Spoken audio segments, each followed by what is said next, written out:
human rights activist and presidential candidate of the African Action Congress, AAC, in the 2023 election, Omoyele Sowore, has been released minutes after his arrest. It was earlier reported that Sowore was arrested on Sunday morning at Murtala Mohammed International Airport in Ikeja, Lagos State. In his ex-platform post, Sowore wrote, and I quote, "I just arrived in Nigeria from the USA at MMIA in Lagos. Upon reaching Nigerian immigration, my passport was seized, and they told me they had orders to detain me. This is not unexpected because I've always known that it is part of the broader clampdown. In case this becomes another prolonged and protracted detention, I urge all citizens to ensure they all stop tyranny by all means acceptable and necessary by engaging in the planned series of direct actions slated for October 1 and beyond." End of quote. I'm now being joined here in the studio by the man himself to tell us what happened this morning on his arrival at the Lagos airport. Good to have you on This Day Live, Omoyele Sowore. Thank you for bringing me. Okay, they arrested you this morning at the Murtala Mohammed Airport. You knew that if you came into the country, you would be arrested. I mean, it was foreseeable. And then you came in. Is that ego on your part? Is that foolhardiness? Well, they've given you back your passport. But why did you have to dare the Nigerian state? It's a matter of right to not abandon one's citizenship, one's rights, one's fundamental dignity by running away from the government of your own country because they feel like they can violate your right. I have not committed any offense known to law, even though it was brought to my attention and that my name was put on a watch list. First by the CG of Immigration, the lady, and then later there was a document I got from the DSS that my name was placed at the airport on a watch list. But I had decided I was coming to Nigeria anyways because I had a case coming up soon, and that nothing was going to stop me. So I took my bags, packed my bags and got on the plane and arrived this morning to Lagos from the US after almost 14 hours of flying, only to get to the immigration people and they said, they seized my passport first and said, I have been ordered arrested. Of course, I was expecting it. But it wasn't a matter of ego, it was a matter of rights. It was a matter of existence. I'm a Nigerian, and I don't think any Nigerian should be afraid or be scared from their home country simply because some people are going haywire in office or in power. Okay, but you've been talking about fearless in October, take back our country. The story is out there that there's a plan to protest against the Tinubu government starting from October 1. Okay, you've talked about a court case. Is that why you are here? To start another, take it back? I don't have any reason to explain why I come to Nigeria. I don't come to Nigeria on vacation. It's my home country. And as a result, I can come to Nigeria for any reason whatsoever. I can come to Nigeria even if I don't have any reason to visit. It's my country. This is where I was born, raised. And after spending some 25 years in the US, I never abandoned the citizenship of Nigeria. So I don't owe anybody any explanation as to why I can come to Nigeria or the reason I can. So I can come to Nigeria for any reason. So I'm just explaining to you that whether I'm engaging in the protest, which is my right, or I'm coming for a court case, or I want to visit my mom, or I want to come here to come and drink water from a lake in my village, it's my right. Okay, I don't. The government doesn't. I don't owe the government any duty to be afraid to come home simply because they put my name. It's okay. On the but tell list. us about this fearless in October revolt that is being planned. Well, it's been part of the series of protests that has been organized by Nigerians, and we started on August 1st, as you are aware. That was end bad governance. This is supposed to be a continuation because of 15 demands that the government did not even attend to. Instead of that, the federal government arrested and detained a lot of people, minors, and charged them with bogus offenses, very egregious offenses of treason for carrying placards. So this is going to be a continuation of it. But and the mobilization for it, the conversation and the conscientization and education for it has been on ever since the end of the August revolt, which was End Bad Governance revolt.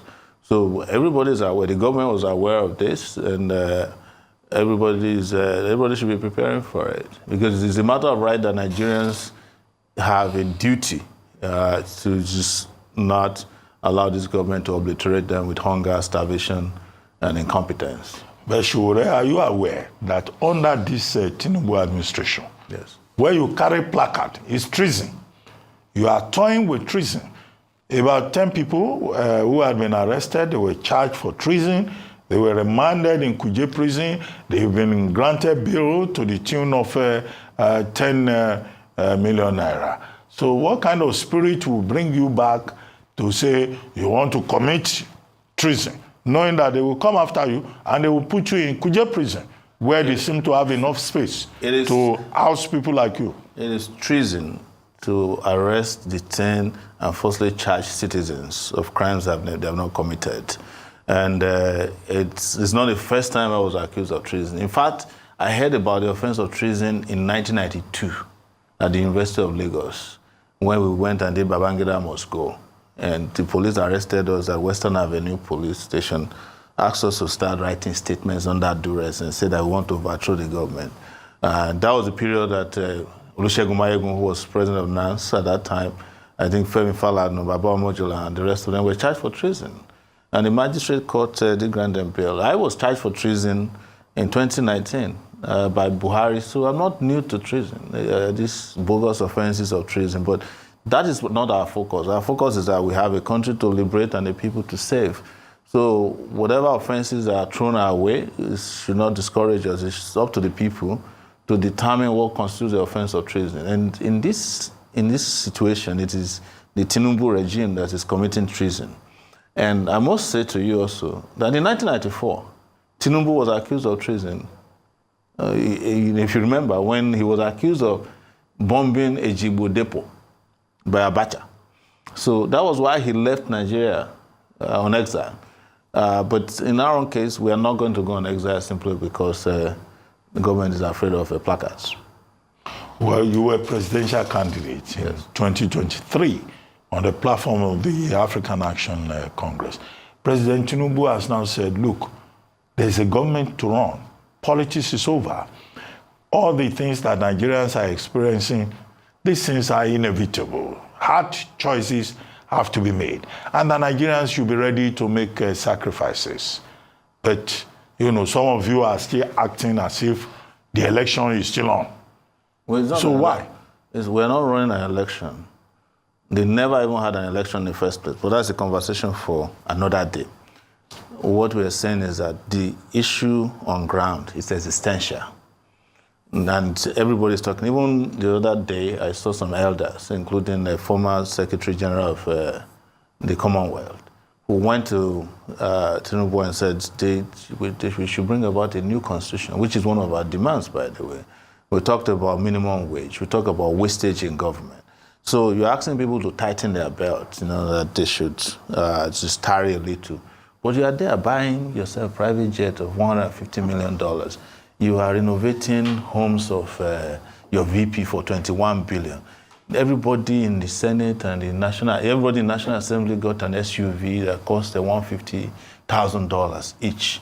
I mean, are Nigerians foolish not to understand that this is just a ruse? You know, and that is why I coined the word, I think yesterday, that the government is no longer practicing democracy but orisacracy, which is government of rice. Rus and rice. Any problem in Nigeria, give them rice. Flood in Maiduguri, send them rice. Education problem, send them rice. People are sick, send them rice. You know rice is, botanical name of rice is the Rhiza sativa. So that is where we are. And the government has become a joke. And that brings us back to the conversation about treason. You're a lawyer. I don't need to remind you of that. And I'm sure that if you were sitting in court representing an accused person, and this person that's accused of treason for carrying placards, you must look at the prosecutor and wonder whether he went to law school. Well, I know that lawyers are part of the problem. Yes. But, okay, they've given you back your passport. Yes. They've released you. Did they ask you to report again tomorrow morning? Because giving your passport does not mean anything. You can be asked to start reporting every day until the matter is decided. If they ask what me, did they say to you? They just came to me and said, we were looking for, because I tweeted while I was waiting, while I was sitting in their office, that I'm now in detention and they've seized my passport. And they said, we're looking if you have a waiver for the watch list. I said, what's the waiver for watch list? And another 10 minutes later, they came and said, we resolved the issue. You can have your passport back now. And some of them actually nicely escorted me to get my bags. But by the time I got to the bag section, one of my bags had gone missing. So we're still looking for the bag as we speak. One of your bags disappeared? Yeah, the biggest bag I brought had disappeared. But the ones you got, did they open them? I don't know because I didn't lock them. But I'm just hoping that they're not trying to play funny with the bags. But I reported that to the airline. Because every bag that comes through the U.S. airline, United Airlines, you have a tracking on it. And the tracking showed that it went on the carousel to where I should pick it up, but I can't find the bag as we speak. Well, I'm just hoping that nobody will go and plant anything funny inside my bag. Okay, but for now, you are free. Yeah. They're giving you your passport, and, you have no fear that when you step out of the studio, they will rearrest you. Even if they do, I'm not a stranger to them, and we'll resolve that when we get there.